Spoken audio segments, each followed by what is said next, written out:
Hola, ¿cómo estamos? Muy buenas noches. Muchas gracias por conectarse, compañeros maestros. Quienes estén de vacaciones, pues doblemente se los agradecemos. Eh, en esta ocasión me acompaña nuevamente el doctor Raúl Contreras Omaña desde la hermana República de Hidalgo. ¿Cómo estás, Doc? Bien, aquí disfrutando del frío veraniego de Pachuca. Muy bien, qué padre. El doctor Raúl es uno de los mejores hepatólogos de México. Tiene un montón de especialidades. Yo siempre lo veo estudiando cosas nuevas, cosas viejas, cosas antiguas. Es una persona sumamente inquieta, sumamente curiosa, sumamente especializada y especialista. Es alguien a quien yo admiro muchísimo. Y entonces, en cuanto pienso en él, pienso en libros, y pienso en conocimiento y pienso en un montón de cosas. Ahorita van a ver por qué. Le pedí a mi amigo Raúl que me acompañara hoy para hablar de uno de nuestros libros más queridos, no solamente de nuestros libros favoritos, de nuestros libros de esos que ya saben, ¿no? Que te cambia la vida, que cuáles te llevarías a una isla desierta, que quién sabe qué. Estoy segura de que él y yo compartimos eso, y es El nombre de la rosa, ¿verdad, Raúl? Así es. Yo creo que por mucho el libro que más nos cambió, bueno, en lo personal más me cambió la vida, ¿no? Y es una maravilla, no sé por dónde empezar, o sea, el solo nombre, el título, ya es una novela aparte, ¿verdad? Totalmente.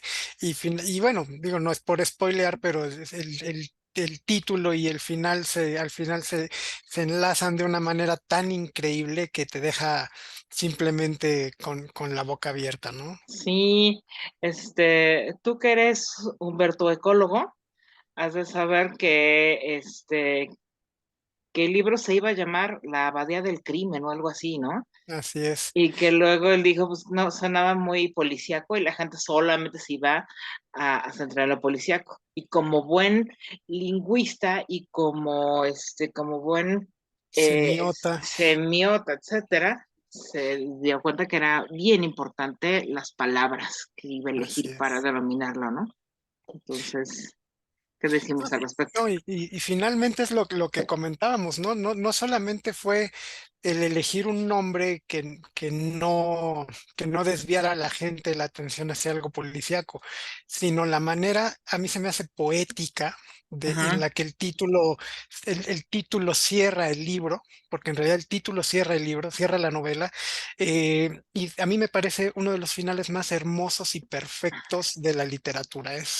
Yo creo que la elección de las palabras fue sencillamente mágica.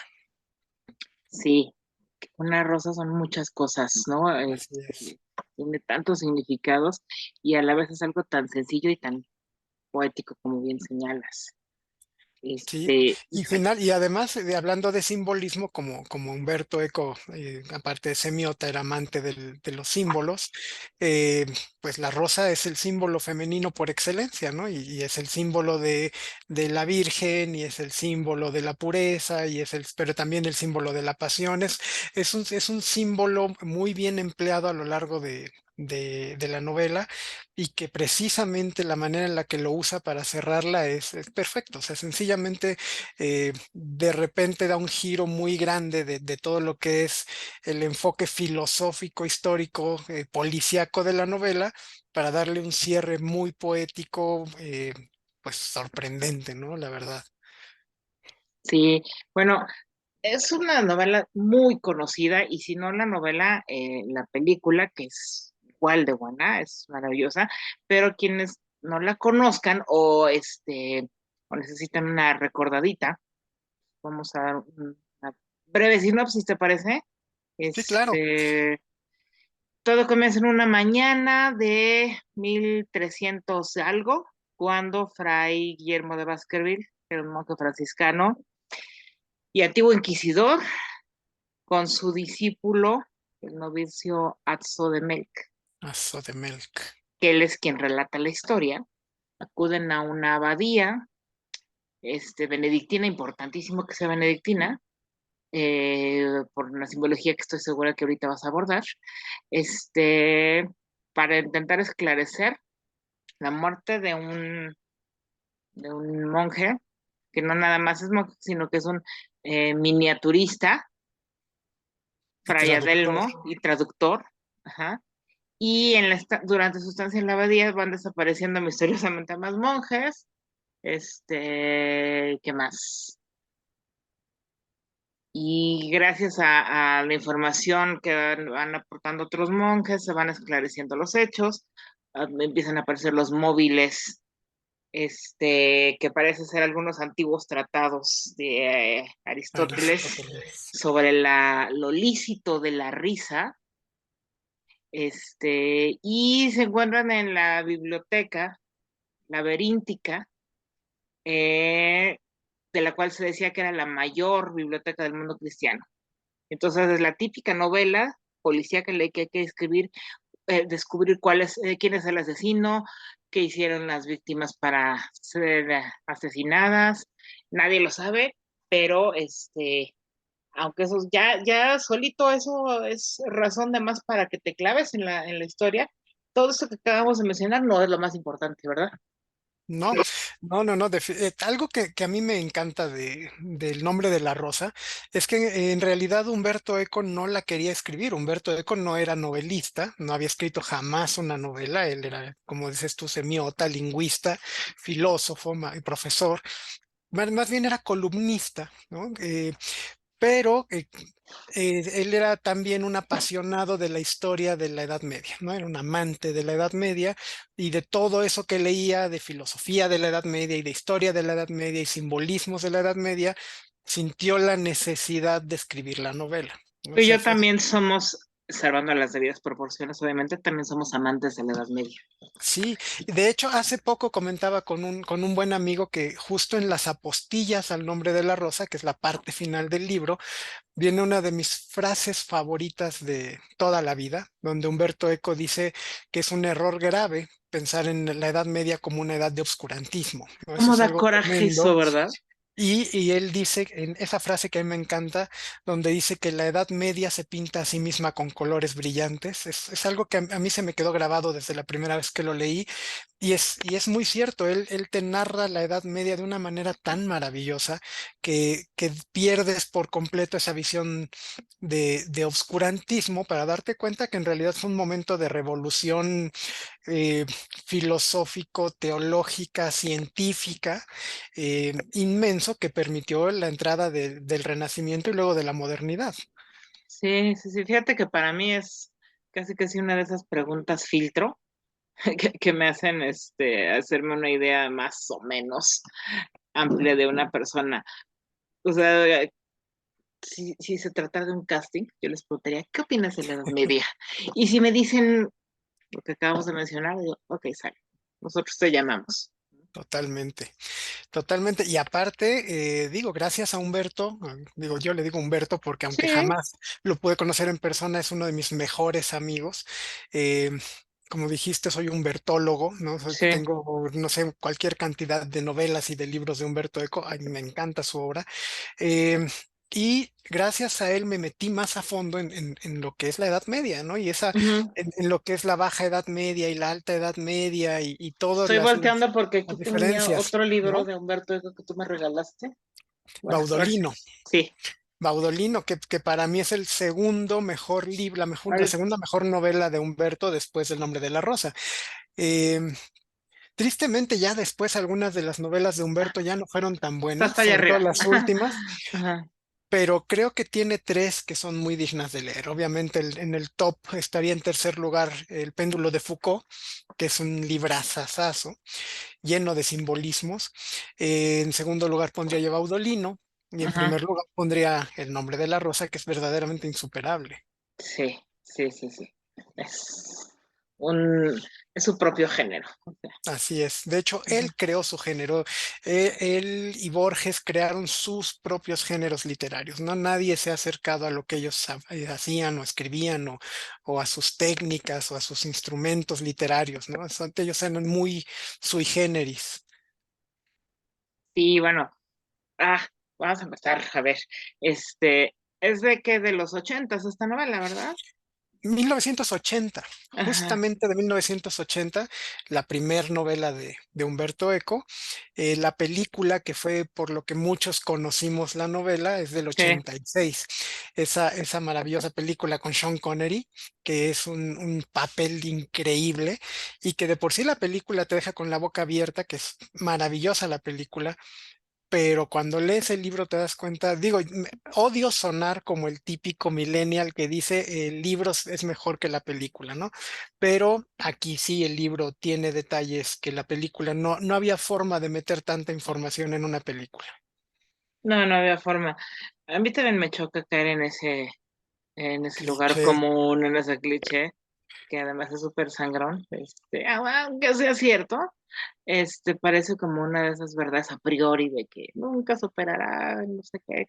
Sí, es exacto. cierto, pero son cosas diferentes, son entes distintos, un libro y una película. Y en este caso, ambos están súper bien logrados. Así es. Y algo que es lo que tú comentabas, ¿no? La historia, entre comillas, central del libro es esa historia policíaca de cómo Fray Guillermo de Baskerville ayuda a los benedictinos a ver quién está matando a los monjes y por qué, ¿no? Pero en realidad el trasfondo filosófico y poético es muy diferente, ¿no? O sea, te habla, lo que te atrapa de la novela no es ese camino policíaco, son los símbolos, la descripción de la biblioteca, que para mí va a ser una obsesión toda mi vida, esa biblioteca octogonal Sí, con un laberinto interno, ¿no? Con espejos, con caminos sin salida, con libros ocultos, ¿no? Todo ese me gustaría llamarlo morbo que crea Humberto Eco diciendo que tal vez en algunos lugares ocultos de esa biblioteca hay libros prohibidos, griegos, árabes, latinos, que solo los monjes pueden ver, ¿no? Y que tienen escondidos y que tienen eh, prohibidos para los demás. Y eso te empieza a atrapar más. Y luego cuando empiezas a ver esa diferencia entre el papel que juega Guillermo de Baskerville como la razón, ¿no? Porque en ujú, realidad Guillermo de Baskerville no es otra cosa más que la razón del hombre.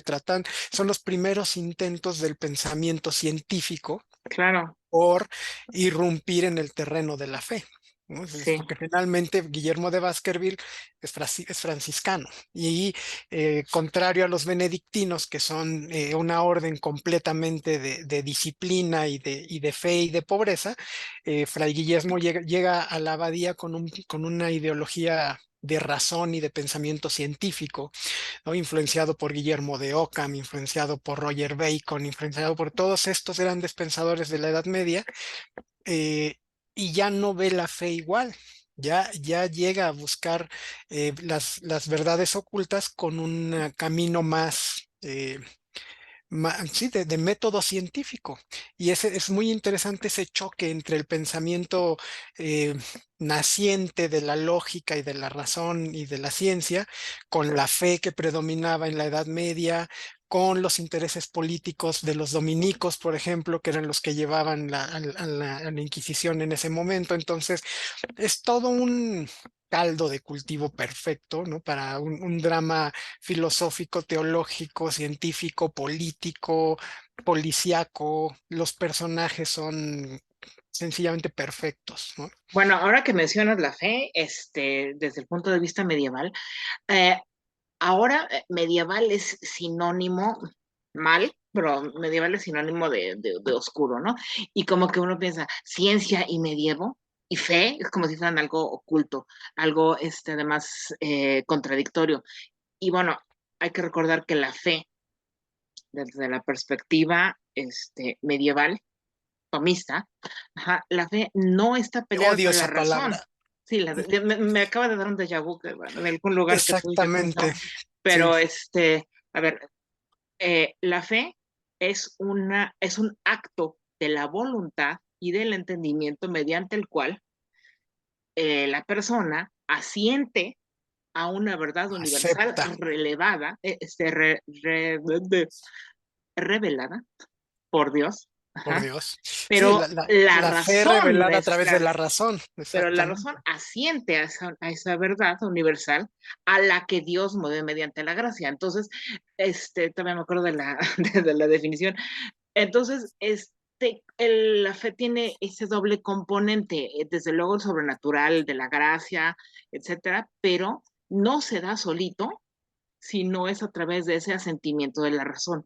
Y ese asentimiento de la razón no está peleado con la ciencia, o sea, no se da la ciencia sin ese asentimiento de la razón. De hecho, todo esto que comentas es lo que permite el nacimiento de las universidades en la Por Edad Media, supuesto, ¿no? O así sea, es. estamos hablando ya de la Alta Edad Media, estamos hablando de precisamente después de 1200, que es cuando empieza el movimiento de la escolástica, y que precisamente se llama así porque a partir de estos pensadores originalmente cristianos, que empiezan a descubrir el camino que hay entre la fe y la razón, empiezan a surgir las primeras universidades. Las primeras universidades nacen gracias a que todas esas abadías, como las que describe el libro, que tenían esos libros guardados, deciden empezar a abrir ese conocimiento. Son los Así es. monjes los que deciden empezar a sacar ese conocimiento. Nos guste o no, fue la iglesia la primera en empezar a soltar todas esas obras que tenían guardadas precisamente en abadías, y gracias a eso empiezan a bajar el conocimiento a las personas que no eran religiosos, Por y supuesto. empiezan a abrirlos al pueblo, y entonces nace la escolástica, empiezan a fundarse las primeras universidades.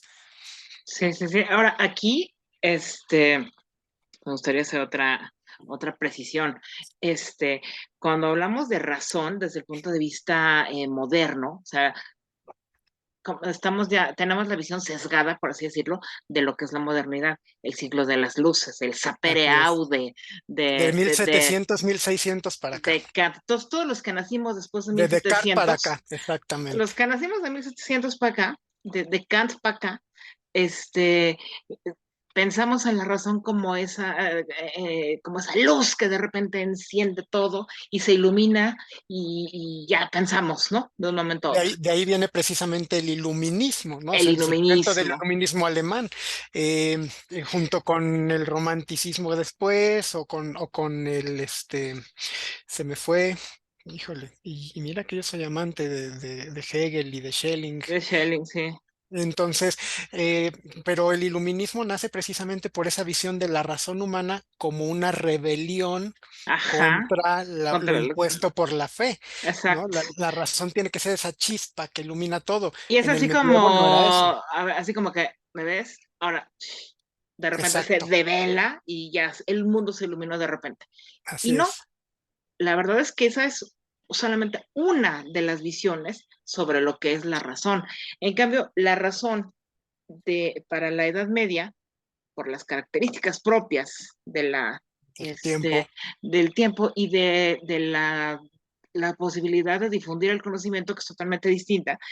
Aquí, en cambio, la razón es más bien como la ve Agustín de Hipona, es, es una luz, pero es una luz pequeña, es una vela que va iluminando poco a poco. una Ajá. oscuridad inmensa. Está la oscuridad y entonces poco a poco esta luz va iluminando, paso a pasito. Ese es el método científico. Ajá. Así es. Y de hecho Paso es a pasito. el método que emplea Tomás, ¿no? El que sugiere en la Suma Teológica. Esto es el ir avanzando, el ir develando, el ir conociendo precisamente, eh, la luz mayor para ellos no era la razón, era la fe, y ni siquiera era la fe, era Dios, pero no había forma de llegar a esa luz mayor si no entendías lo que como ser humano podías para comprender esa luz, ¿no? O Claro, sea, se le empieza a dar un pequeño papel central al pensamiento humano que antes, en etapas más tempranas de la Edad Media, no se le daba. Ahí sí el peso de la teología era muy aplastante, ¿no? Con Agustín, por ejemplo. sí. Pero ya en la escolástica se empieza a decir que también el hombre tiene un papel en descubrir esa fe y en aceptarla, ¿no? En no tomarla como un dogma absoluto, sino como dices tú, es la aceptación a través de la razón, que yo sepa o que yo entienda por qué siento esa fe y por qué Dios es quien es y por qué el mundo es como es, ¿no? Yo me acuerdo de la oración para antes de empezar a estudiar, también de Tomás de Aquino, que era algo así como creador inefable del universo. dígnate iluminar las tinieblas de mi entendimiento, Así para que es. yo pueda entender, ¿no? El punto es que lo que está en tinieblas es mi entendimiento, no el mundo. No es de que de repente llegó la luz y la iluminó todo, no. Mi entendimiento es el que está en tinieblas y poco a poco esa velita va a ir ayudándome a ver paso a paso. Y A mí me fíjate que encanta esa metáfora. resulta muy, muy curioso cómo eh, el conocimiento, tanto filosófico como científico, de principios del siglo XXI para acá, que ya son 20 años, 23 años, de alguna manera ha regresado a esas raíces, ¿no?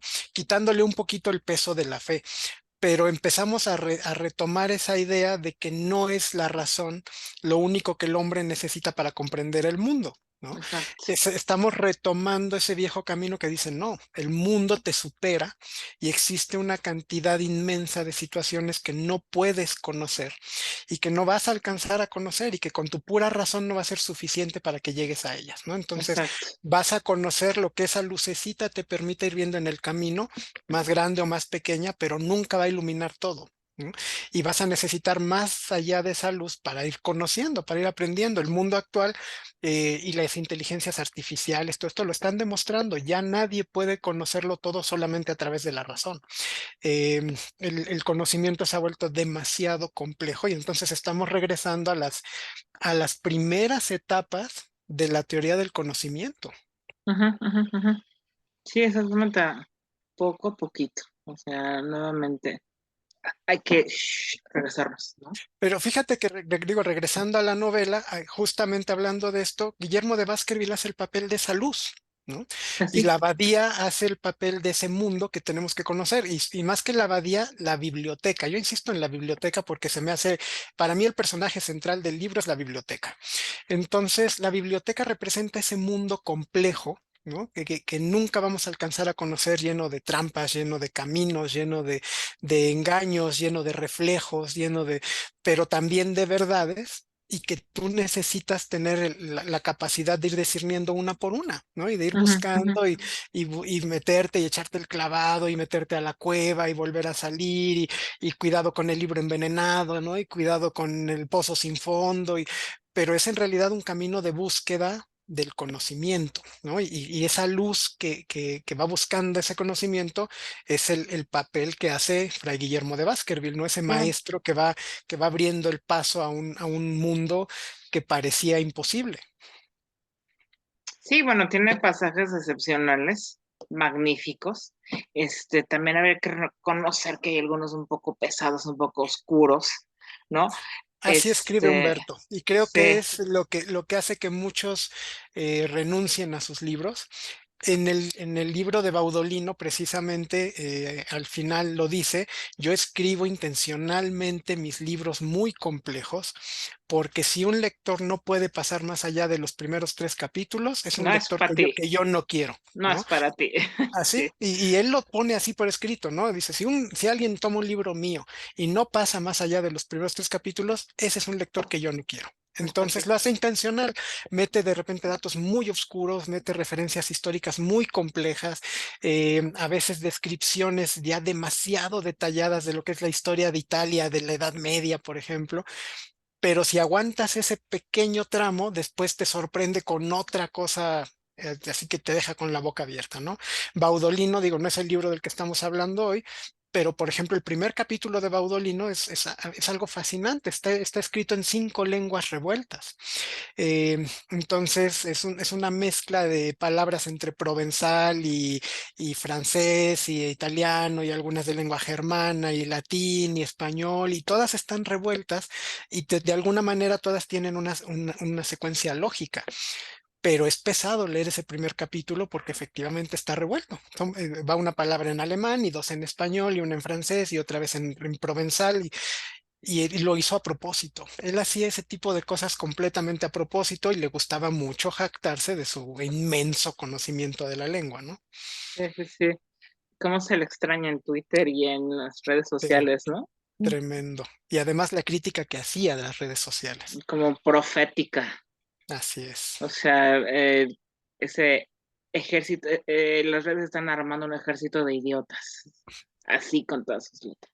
Así es, y que además piensan que por ser muchos tienen más razón que quien tiene la razón, ¿no? Hablando otra vez de razón. Sí, sí, claro. Cómo se extraña, porque eh, no pierde de vista que el objetivo, la causa final es la verdad, la búsqueda de la verdad, no saber por saber. Exacto. Que ahora es, yo creo que una de las mayores dolencias de los jóvenes, ¿no? Caen en el saber por saber. Pueden saber muchas cosas, ¿no?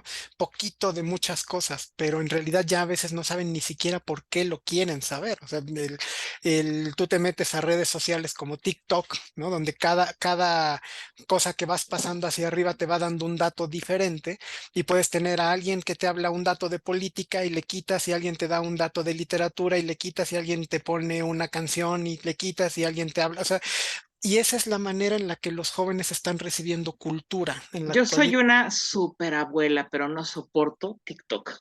Sí, Así, no, no lo es soporto. cultura, es cultura al vapor, es cultura, Las damas sí, sí. hablando de cultura como toda la complejidad de la Ajá, palabra, ¿no? ajá, Social, etcétera, pero sí es una cultura al vapor, ¿no? ajá. Donde hay todólogos expertos todo el tiempo y tienes a niños de 16 años poniéndose como expertos en política mexicana del siglo XX, ¿no? Y que quieren debatirle a grandes expertos que vivieron esa política y que la sufrieron y que la estudiaron. Y es un mundo muy complejo el de las redes sociales.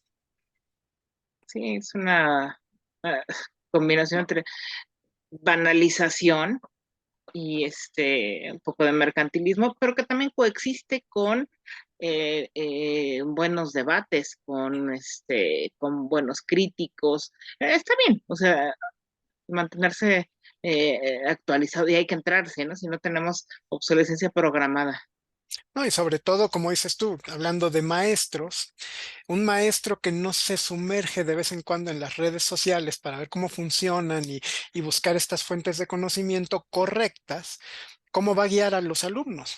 ¿No? O Claro. sea, finalmente llega un momento en que te tienes que meter un poquito en el mundo del alumno para también saber qué recomendarle y qué no de ese mundo, porque como dices tú, dentro de todo un mundo de basura, hay dos o tres cosas muy rescatables en todas las redes sociales. Hay gente que quiere hacer las cosas bien, hay cuentas de TikTok que hablan de historia de una manera maravillosa y hay cuentas de Twitter que te hacen unas descripciones de obras de arte increíbles. Es decir, sí hay, pero hay que buscarlo.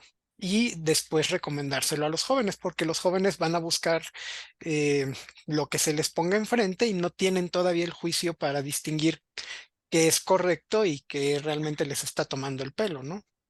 Así es.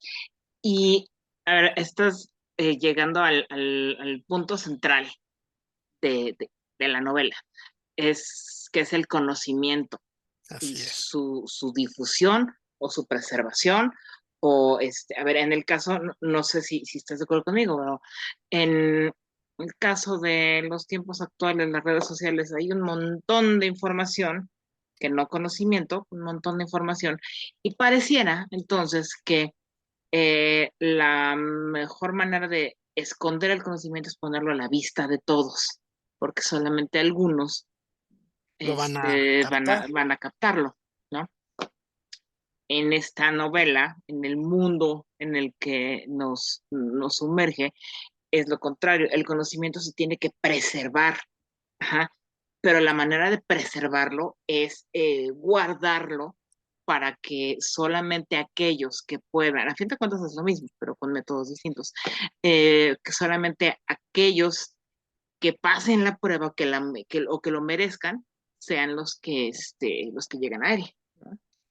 Y de hecho, como dices tú, ¿no? O sea, el quid central de la novela es buscar el conocimiento y cómo se oculta ese conocimiento. Precisamente eso que decíamos, ese choque entre dos ideologías tan distintas como las de los franciscanos, que buscaban crear una nueva línea de conocimiento más filosófica, más basada en la razón, y que viene a chocar con los benedictinos, que eran todavía muy a la antigua usanza y de fe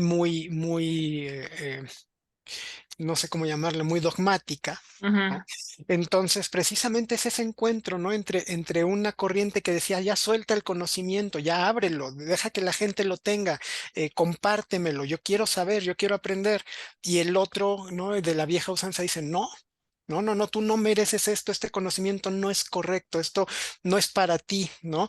Esto no quiero que los demás lo vean porque va en contra de lo que yo creo, va en contra de lo que yo pienso, y entonces mejor lo oculto o lo destruyo, ¿no? Como hay un libro impresionantemente hermoso que se llama Historia Universal de la Destrucción de los Libros, que les recomiendo increíblemente. Yo creo que ya lleva como 20 ediciones. eh, y que precisamente te habla de cómo siempre aquellos con pensamiento más dogmático y que no quieren que alguien tenga acceso a un conocimiento nuevo, lo que hacen es destruir los libros, ¿no? Quemarlos. Esa es la manera de frenar ese conocimiento, o era antes de las redes sociales, y precisamente eso es lo que sucede en la novela, ¿no? Un libro, en teoría, que se cree que existió, ¿no? Todo mundo, los amantes de Aristóteles dicen que existió un segundo tomo de la poética, ¿no? Y que la poética, el segundo libro se dedicaba a la risa, ¿no? No a la tragedia, más, sino a la comedia. Y en eso se centra la novela, ¿no? ¿Qué pasaría si alguien que está totalmente en contra de usar el humor como un método de conocimiento se encuentra ese libro, esa única copia que queda de ese libro prohibido, y no quiere darlo a conocer, ¿no? Eso es lo que sucede en el libro. Llegan estos viejos maestros que están en contra de esta difusión del conocimiento con alguien de la nueva escuela, con que ya tiene una nueva línea de pensamiento y que desea sacar ese conocimiento de ahí para darlo a conocer al mundo, ¿no? Es justo el momento, esa ruptura. La novela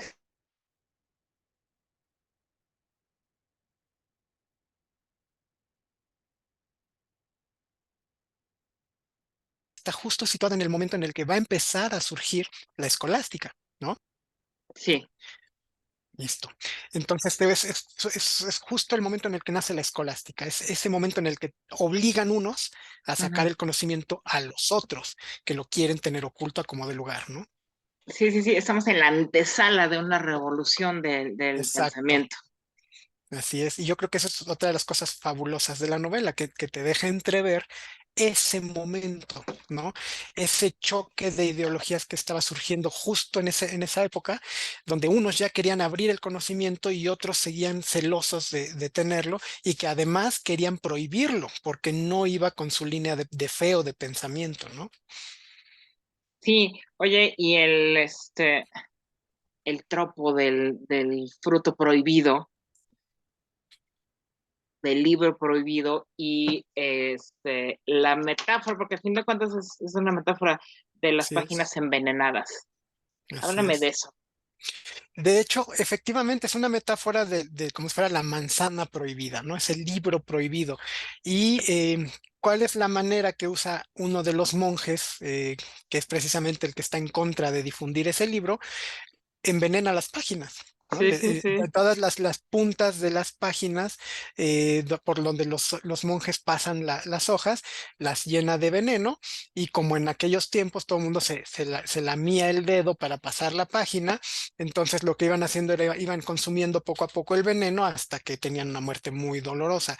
Y es precisamente cuando empiezan a ver por qué las muertes de los monjes, ¿no? Oye, Los pero, monjes que se estaban muriendo eran aquellos que caían con el libro y podían empezar a hojearlo, pero ajá. pues se empezaban a morir envenenados.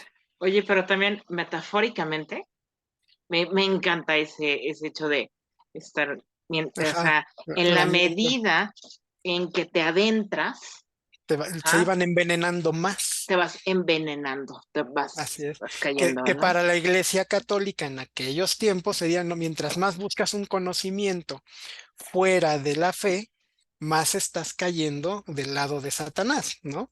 Hay una frase justamente que encontré hace un rato, ahorita que íbamos a grabar el programa, me Ajá. encontré por aquí una frase que me encantó, donde dice que eh, lo que la gente común llama el demonio, en realidad es Dios. ¿no? Porque el saber, para la iglesia el saber es el demonio, pero el verdadero saber es Dios. Y entonces te deja ahí una reflexión muy interesante, ¿no? Es una de las cosas que contesta Guillermo de Baskerville a uno de los monjes, Bueno, ¿no? Y te revienta la cabeza, ¿no? Donde el monje le dice, no, es que si sigues buscando conocimiento fuera de la Biblia, estás yéndote hacia el lado del demonio, ¿no? Y Fray Guillermo le contesta eso, dice, no, lo que la gente vulgar llama demonio en realidad es Dios, porque lo que tú estás llamando demonio es el conocimiento, es el saber, pero el verdadero saber es Dios. Y entonces, ese tipo de choques, ese tipo de encuentros es hermoso. Y como dices tú, esa metáfora, ¿no? De mientras más vas avanzando en el conocimiento, más te estás envenenando, ¿no? Más te estás adentrando en ese lugar prohibido que te puede llevar a una muerte dolorosa, ¿no? A una verdad dolorosa. oye, ahora tendremos que envenenar las pantallas, ¿no? Para que salgas que le ¿Sí? Mm. Y porque ya es la única manera. Yo te diría, es la única manera en la que los muchachos leen, pero me gustaría creer que así es, ¿no? Sí, también es otra revolución del pensamiento, ahora leen de otra manera. Así es, si es que leen, porque ahora las generaciones más nuevas, todos los que tienen de 15 para abajo, son generaciones totalmente visuales y auditivas. Sí. Prefieren el conocimiento obtenido a través de videos y a través de audios, a través de podcasts y no a través de letras. La lectura ya no es una de sus fuentes grandes de aprendizaje, ya no les encanta leer y en realidad crecen sin tener mucha influencia de la lectura. Entonces, la verdad, estas generaciones actuales están muy basadas en esta audiovisual, ¿no? Para el aprendizaje, ya no tanto el escritura, sino en el audiovisual. Es la manera en la que ellos adquieren conocimiento. Fíjate que hace Bueno, como algunas, dices tú, conocen, la que adquieren información, ¿no? sí, hace algunas semanas platicamos en este mismo espacio con el escritor Daniel Rodríguez Barrón, otro amigo que me decía, sí, qué padre que sea así. Yo, como, qué padre. Sí, cada vez va a haber menos libros, cada vez se lee menos, vamos a volver a estar como los primeros cristianos en catacumbas, pero va a estar padre porque siguiendo este principio de Humberto Eco, solamente los que merezcan serán los que se queden, ¿no? Y entonces la lectura se va a convertir en un asunto de iniciado solamente de ¿cuál tienes? Pues ahora yo te lo paso Pero y también va a vamos tener un a... punto en contra muy importante que no consideró tu amigo Daniel. El costo de los libros se va a disparar, porque algo que hace que los libros sean más baratos es la democratización del conocimiento. Entonces, mientras más gente compre libros, mientras más demanda haya, los costos son menores y los materiales más baratos. Si baja el consumo de libros, cada vez es más difícil encontrarlos y los costos de algunas obras se están disparando. Híjole, yo no me imagino cómo sería eso porque los libros siempre han sido un vicio muy caro. Exacto. Ahora imagínate cuánto va a costar a uno de colección Gredos en 10 años, ¿no? O de los famosos libros de Herder que son carérrimos, o se me fue estos de filosofía, los verdes, em, se me fue cómo se llama la Los editorial, Losada, Los Hada. sí. Entonces, todos esos libros se van a disparar en costos y de por sí ya son muy caros. No me quiero imaginar en 10 años. Y conseguirlos, híjole. Pues quién sabe, a lo mejor así van a terminar las cosas. Sí, de hecho, me quedo pensando, podemos enlazar esto con el programa pasado de las distopías, y la verdad es que ahora los muchachos están sumergidos en estos cuartos de Fahrenheit 451, ¿no? Ajá, ajá. Nada más que en lugar de estar en una habitación con cuatro televisiones inmensas, están con una tablet en la cara todo el día, pero ese es su mundo. Justo lo que ya se venía describiendo desde Fahrenheit 451, nada más que él para su época lo visualizaba como toda una habitación rodeada de televisiones. No contaba con que la atención humana le basta una pantallita de este tamaño para quedarse absorto por horas, ¿no? Y Sí, perderse. Entonces, es el momento en el que estamos. Ya los libros, de verdad, la lectoescritura no es la herramienta fuerte de los niños en la actualidad. no. Pues no sé si eso sea profético, no sé qué tipo de futuro nos augura, pero hay que entrarle, hay que insistir y persistir en la búsqueda del conocimiento, ¿no? A lo mejor ahora serán otros medios, Como este pero programa, ¿no? La verdad es que si tú lo piensas, programas como este son herramientas audiovisuales que te pueden permitir para a llegar a generaciones nuevas, ¿no? Y crearles esa inquietud de que por lo menos vean la película del Nombre de la Rosa, ¿no? Que tengan una visión nueva de algo que no pensaron ver alguna vez. Entonces, si ahora la información se adquiere visoespacial, audiovisual, hay que tratar de tener esas herramientas, ¿no? Los que leemos, tratar de transmitir eso a través de videos, a través de podcasts, a través de Twitter, que por ejemplo, no, tú lo has visto que yo lo hago mucho en medicina, existe algo que se llama el Med Twitter, que son muchos médicos que hacen investigación de diferentes áreas y que han visto en Twitter una herramienta muy práctica de llegar a las generaciones nuevas, de pasarles información relevante, filtrada por un experto, analizada por un experto, pero ya resumida y digerida para las generaciones actuales y les creas la inquietud de leer más sobre ese tema. Lo mismo pasa con programas como este acerca de literatura y filosofía, ¿no? sí, claro, es que hay que entrarle, o sea, hay que aprovechar los medios con los que ahora contamos para la difusión de la información y la búsqueda de conocimiento. O sea, Así es. yo creo que esa es la clave. O sea, que así como los monjes de esta abadía benedictina, este, si logramos los maestros, ¿no? Meter esa cosquilla de seguir buscando. O sea, imagínate qué padre, que metafóricamente hablando, que haya chavos que digan quién vale la pena la, La envenenada. la envenenada con tal de conocer, de llegar al fondo de las cosas, ¿no? Esa es la ilusión. Así es. Así es, y es lo que tenemos que seguir haciendo. Finalmente, digo, porque yo también soy maestro, todos, yo creo que todos los que amamos el conocimiento en algún momento acabamos dando clases porque finalmente entendemos el papel que eso juega en las generaciones actuales. Y lo que queremos es eso, ¿no? Siempre se lo es todo. Yo creo que no hay maestro que no le haya dicho lo mismo a un alumno. Yo ya me lo sé. Ajá. Ujú. Vengo a dar clases, pero no es para mí. Este conocimiento ya lo tengo yo y la utilidad que yo le doy en mi vida ya la tengo. Te quiero compartir a ti, quiero que tú abras esa puerta y que entres y que encuentres que adentro hay otras cosas muy padres que te pueden cambiar la vida. O sea, yo no vengo a darte clases a ti para aprender yo, que al final también uno aprende mucho de ellos, Por supuesto. pero hablando del tema que uno va a impartir, lo haces por intentar que ellos sientan en algún momento la pasión que tú sientes por lo que haces, ¿no? Esa pasión, que es la que se contagia, es la que hace que te avientes al Exacto. abismo, ¿no? Así es. Qué padre. Pues eso suena esperanzador, ¿no? O sea, quiero pensar que, eh, o sea, otra lectura que se le puede dar a toda esa bola de gente que nos encontramos en los TikToks, en los threads, en las historias de Instagram, etcétera, en los youtuberos que te hacen mil y un videos para enseñarte a pintarte las uñas, a maquillarte no sé cómo, ¿no?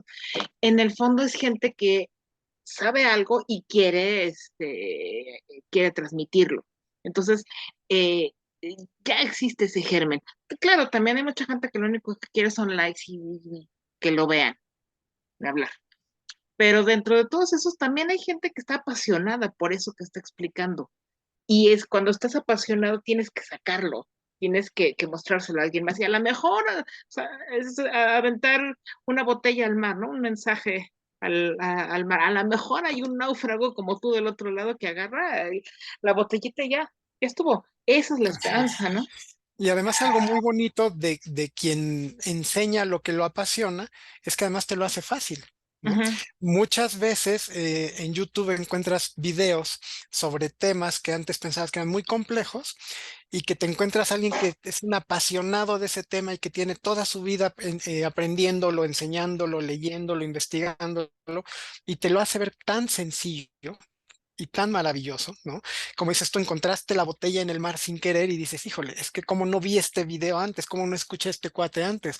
O tienes a través de las redes la oportunidad de escuchar a un maestro de teología de Madrid, ¿no? Que en nuestros tiempos, cuando estudiábamos filosofía, jamás habríamos podido acceder a clases con No, esa imagínate. personalidad, ¿no? Y Sí, ahora tiene sus clases gratis en YouTube. ¿No? sí, sí, Entonces, sí. esto sí es una ventaja también para la difusión del No, y conocimiento, luego ¿no? si tienes suerte, dices, le dio like a mi tweet, ¿no? Me contestó, hasta me da follow one. O sea, Exacto. qué maravilla, ¿no? Y son gente que tú de verdad de hace 20 años decías, es que no hay forma de contactarlo, no es imposible, no hay manera de llegar a ellos. Y ahora no, ahora a través de las redes los tienes y escuchas sus clases y sus mensajes y sus textos, como pasaba con Humberto Eco antes de que muriera, ¿no? Tenía sus ideas de primera mano y te seguía y comentaba y compartía y eso era sentías que casi, casi estabas dialogando con él, ¿no? Cuando 20 años atrás se te hacía una persona como mágica, ¿no? Así es, así es, así es.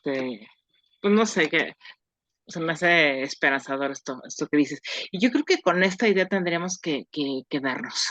Sí, de Este, acuerdo.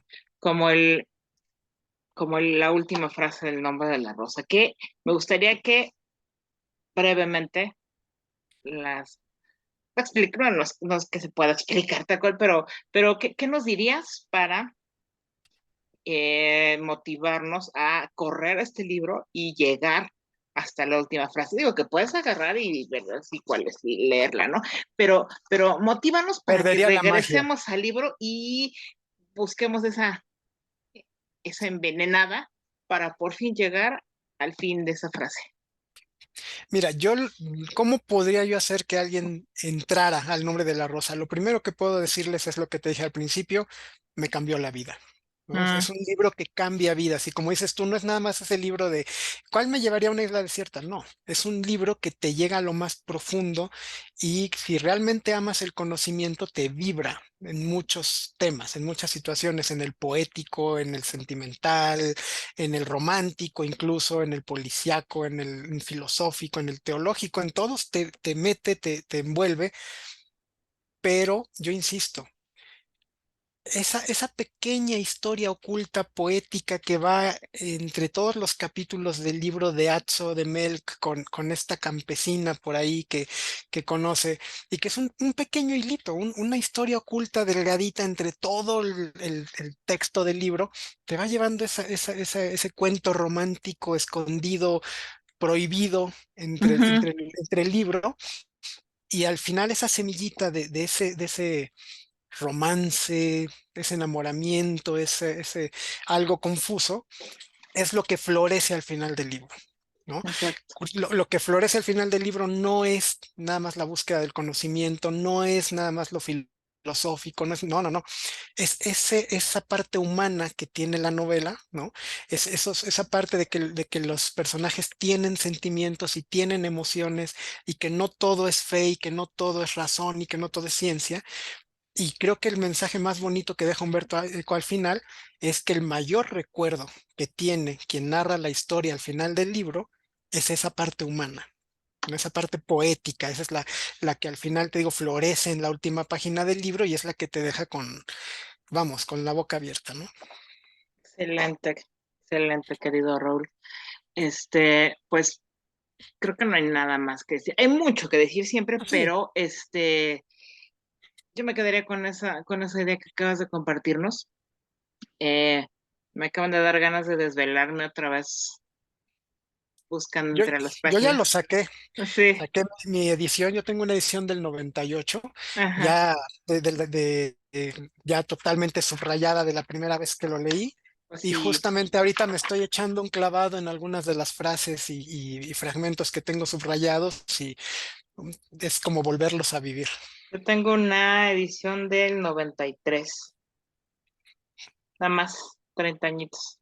Sí, sí, sí, sí, la mía es del 98. Órale, pues mira, me voy a pasar un buen rato de la noche, buscando Sí, yo voy a otra aprovechar vez. justamente eso.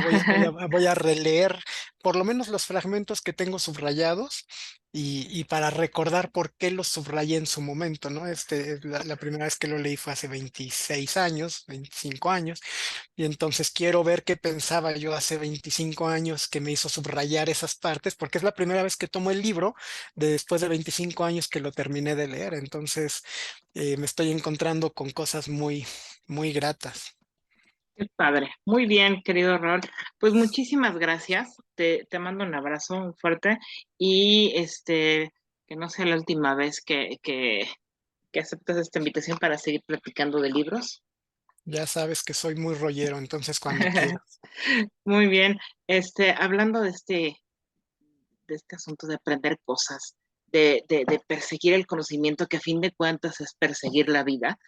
Antes de terminar, yo quiero mandarles un abrazo a mis millennials, a unos compañeros y amigos muy queridos de trabajo que en estos días inician nuevos proyectos y ya no vamos a trabajar juntos, pero este, ahorita en la medida que platicamos estaba pensando en ellos porque ellos me enseñaron a meterme más en las redes sociales, a hacer estos videos que no sabes cómo me negaba, yo no quería. Yo les decía, no, mejor hay que hacer un blog, mejor hay que, artículos, y ellos me animaron a lanzarme a hacer videos. Entonces, bueno, eh, pues Diana, Elena, Luis Mario, Jazz, Beto, Lupita, Luis, Alonso, Ismael, Marco, los quiero mucho. Y pues nada, les mando un abrazo, gracias por animarme a hacer estos videos. Y nos seguimos por ahí en las redes sociales, ¿vale? Hecho, Bueno, cuando gustes, aquí nos vemos. bueno, pues muchas gracias, querido Robert, muchas gracias, compañeros. Nos vemos pronto en otro librero de la tribu. Hasta luego.